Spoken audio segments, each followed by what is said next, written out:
नमस्कार. अस्थमा झाल्यावर doctor inhaler देतात, पण बऱ्याच लोकांना प्रश्न पडतो की इन्हेलरची सवय तर लागणार नाही ना. एकदा सुरू केला की आयुष्यभर घ्यावा लागेल, फुफ्फुसही कमकुवत होतील. मग प्रश्न असा, अस्थमा इन्हेलर खरंच सेफ आहे का, की आपण नकळत काहीतरी धोकादायक वापरतोय?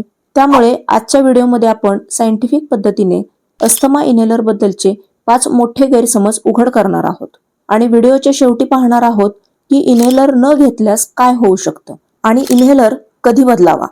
आपल्या सर्वांना माहीतच आहे की अस्थमा म्हणजे श्वसननलिकांना आलेली सूज, वाढलेला अरुंदपणा, त्यातून दम लागणं, घरघर होणं आणि खोकला येणं. पण आता प्रश्न असा, इन्हेलर नेमकं काय करतो? त्याआधी इन्हेलर म्हणजे नेमकं काय ते आपण पाहू. अस्थमा इन्हेलर हे एक छोटं हातात मावणारं डिव्हाइस आहे. त्यामध्ये औषध हे एरोसोल किंवा ड्राय पावडर स्वरूपात भरलेलं असतं. आपण प्रेस केल्यावर ते औषध थेट श्वासनलिकेत पोहोचतं. टॅबलेट घेतल्यावर औषध हे पूर्ण शरीरभर फिरतं, पण इन्हेलरमध्ये औषध सरळ फुफ्फुसात जातं, म्हणून डोस कमी लागतो आणि परिणाम जलद दिसतो. इन्हेलर हे मुख्यत्वे 2 प्रकारचे असतात. पहिला आहे तो रिलीव्हर इन्हेलर. हा लगेच एअरवे रिलॅक्स करतो, दम कमी करतो. याचं एक्झाम्पल आहे साल्ब्युटामॉल. दुसऱ्या प्रकारचा इन्हेलर म्हणजे कंट्रोलर इन्हेलर. हा स्टिरॉइड बेस्ड असतो. हा इन्हेलर आतील सूज कमी करतो, तसेच भविष्यातील अटॅकही टाळतो. थोडक्यात इन्हेलर हा प्रॉब्लेमच्या मुळावर काम करतो. आता पाहू इन्हेलर वापराबद्दलचे 5 मोठे गैरसमज कोणते आहेत. पहिला आहे इन्हेलरची सवय लागते. हा सर्वात मोठा गैरसमज आहे. लोकांना वाटतं इन्हेलर म्हणजे व्यसनासारखं आहे, पण सायंटिफिक फॅक्ट हे आहे की इन्हेलर ॲडिक्शन देत नाही, शरीराला त्याची क्रेविंग लागत नाही. पण असं का वाटतं की सवय लागते? अस्थमा हा फुफ्फुसांचा दीर्घकाळ चालणारा आजार आहे. जर अस्थमा कंट्रोलमध्ये नसेल तर वारंवार दम लागतो, म्हणून इन्हेलर जास्त वेळा घ्यावा लागतो. म्हणजे समस्या इन्हेलर नाही तर अस्थमा कंट्रोलमध्ये नसणं ही आहे.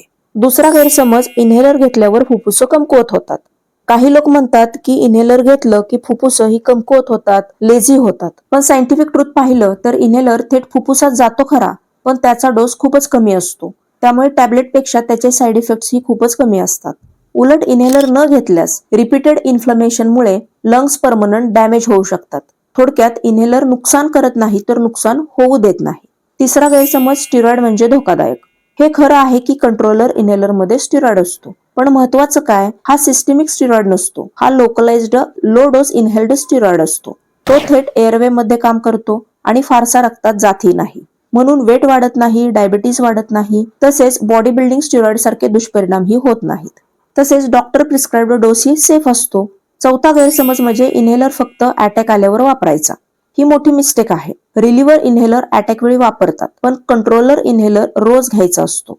असं का? कारण अस्थमा हा क्रोनिक इन्फ्लेमेटरी डिसीज आहे. सिम्पटम्स नसले तरी आत सूज असू शकते, म्हणून डेली कंट्रोलर इन्हेलरचा वापर फ्युचर अस्थमा अटॅक पासून प्रोटेक्ट करतो. शेवटचा गैरसमज म्हणजे इन्हेलर सुरू केला की आयुष्यभर घ्यावा लागतो. हा प्रश्न खूप कॉमन आहे, पण फॅक्ट हे आहे की अस्थमा सिव्हिरिटी वेगवेगळी असते. काही मुलांमध्ये एज वाढल्यावर अस्थमा कमी होतो, काहींमध्ये सीझनल असतो, तर काहींमध्ये लाईफ लॉंग कंट्रोल लागतो. डॉक्टर्स हे सिम्पटम्स आणि टेस्ट पाहून डोस कमी जास्त करतात. म्हणजे इन्हेलर लाईफटाईम एज्युकेशन नाही, तो कंट्रोल टूल आहे. आता व्हिडिओच्या शेवटी आपण पाहणार आहोत इन्हेलर न घेतल्यास काय होऊ शकतं. काही लोक भीतीमुळे इन्हेलर टाळतात, पण अस्थमा अनट्रीटेड राहिल्यास काय होऊ शकतं हे समजून घेऊ. अस्थमा म्हणजे श्वासनलिका वारंवार सुजतात. जर कंट्रोलर इन्हेलर घेतला नाही तर ही सूज सतत राहू शकते. यामुळे काय होतं तर दम लागणे, घरघर, रात्री खोकला हे एपिसोड्स वाढतात. त्यामुळे वारंवार अस्थमा अटॅकचे चान्सेसही वाढतात. त्यानंतर अस्थमा इन्हेलर न घेतल्यास इमर्जन्सी सिच्युएशन ही जाणवू शकते, कारण अशा अवस्थेमध्ये श्वसन नलिका इतक्या अरुंद होतात की ऑक्सिजन कमी पडू शकतो. अशा वेळी हॉस्पिटल ऍडमिशन लागू शकते. त्यानंतर एक गंभीर परिणामही होऊ शकतो, तो म्हणजे एअरवे रिमॉडेलिंग. हा परमनंट बदल आहे. रिपीटेड इन्फ्लमेशनमुळे श्वासनलिकांच्या भिंती जाड होऊ शकतात. याला एअरवे रिमॉडेलिंग म्हणतात. एकदा स्ट्रक्चरल बदल झाले की एअरफ्लो कायमचा कमी होऊ शकतो. म्हणजे इन्हेलर घेणं टाळल्यामुळे भविष्यात लंग कॅपॅसिटी कमी होण्याचा धोका वाढतो. याबरोबरच क्वालिटी ऑफ लाईफ कमी होते. म्हणजे धावता येत नाही, जिने चढताना दम लागतो, रात्री झोप डिस्टर्ब होते. म्हणून हे लक्षात ठेवलं पाहिजे की इन्हेलर टाळणं हे सुरक्षित नाही. अस्थमा कंट्रोलमध्ये ठेवणं हेच फुफ्फुसांचं संरक्षण आहे. नंतरचा महत्वाचा मुद्दा असा की इन्हेलर कधी बदलावा. थोडक्यात सांगायचं तर जर महिन्यात 3 पेक्षा जास्त वेळ रिलीव्हर लागत असेल रात्री वारंवार दम लागत असेल, एक्सरसाइज करताना श्वास अडत असेल, म्हणजे अस्थमा कंट्रोलमध्ये नसेल, तर इन्हेलर हा डॉक्टरांच्या सल्ल्यांनी चेंज करावा लागतो. त्यामुळे अस्थमा इन्हेलर हा शत्रू नाही, तो तुमच्या फुफ्फुसांचा रक्षक आहे. भीतीमुळे ट्रीटमेंट टाळणं हे खरंच धोकादायक आहे.